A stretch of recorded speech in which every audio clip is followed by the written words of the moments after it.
যত বেশি আপনি নিজেকে নানান ধরনের ভালো, ভালো কাজের সাথে যুক্ত রাখতে পারবেন, যত বেশি আপনি নতুন, নতুন চিন্তা করতে থাকবেন, তত বেশি আপনি নিজেকে ডেভেলপ করতে পারবেন।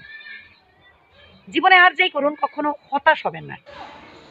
মনে রাখবেন যেটা হয়েছে ভালো হয়েছে, যেটা হচ্ছে ভালো হচ্ছে এবং যেটা হবে তাও ভালো হবে। কোনো কিছুর জন্য কোনো কিছু থেমে থাকে না। আমরা ভবিষ্যৎ নিয়ে অনেক বেশি ভাবি।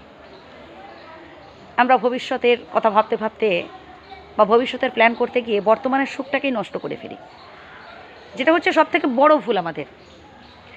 যদি ভাবতেই হয় ভাববো বর্তমানটাকে নিয়ে। বর্তমানে নিজেদের কতটা হ্যাপি রাখা যায়, বর্তমানে নিজেদের কতটা আনন্দে রাখা যায় এটাই ভাববো। অতীতে কে আপনাকে ঠকিয়েছে, কে আপনাকে কাঁদিয়েছে, কে আপনাকে কষ্ট দিয়েছে এসব না ভেবে বরং বর্তমানে আপনি নিজেকে কতটা ডেভেলপ করতে পারছেন, নিজেকে কতটা মোটিভেট করতে পারছেন ভাবুন না।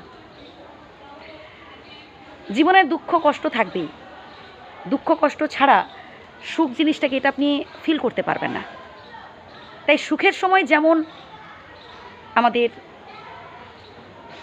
অধিক গর্ব করা বা অহংকারী হওয়া উচিত নয়, ঠিক তেমনি দুঃখের সময় বা বিপদের সময়ও ভেঙে পড়া উচিত নয়। আর বিপদ কখনো একা আসে না, বিপদ আরও কিছু বিপদকে বা সমস্যাকে সাথে করে নিয়ে আসে। এবার বিপদ এলে নিজেদের স্ট্রং থাকতে হবে।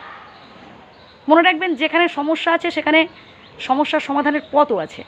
এবার আপনাকে সেটা খুঁজে নিতে হবে, স্ট্রং থাকতে হবে, নিজেকে মোটিভেট করতে হবে, নিজেকে ইন্সপায়ার করতে হবে। জনে জনে সবার কাছে চোখের জল ফেলতে যাবেন না। কারণ যেই মানুষগুলোর কাছে আপনি নিজের অসহায়ত্বের কথা বলতে চাবেন, নিজের দুর্বলতার কথা বলতে চাবেন, পরবর্তীকালে দেখবেন সেই মানুষগুলো আপনার সাথে খুব খারাপ আচরণ করছে। আর এই পৃথিবীতে যত জীব আছে তার মধ্যে সবথেকে স্বার্থপর জীব হচ্ছে মানুষ। কারণ মানুষ যেই পাত্রে খায় সেই পাত্রেই বমি করে। আজ আপনি উপকার করতে পারছেন, দিতে পারছেন, আপনি ভীষণ ভালো তার কাছে। কাল যখন আপনি তাকে সাহায্য করতে পারবেন না, তার কোনো কাজে লাগতে পারবেন না, আপনি হয়ে যাবেন সবথেকে খারাপ মানুষ।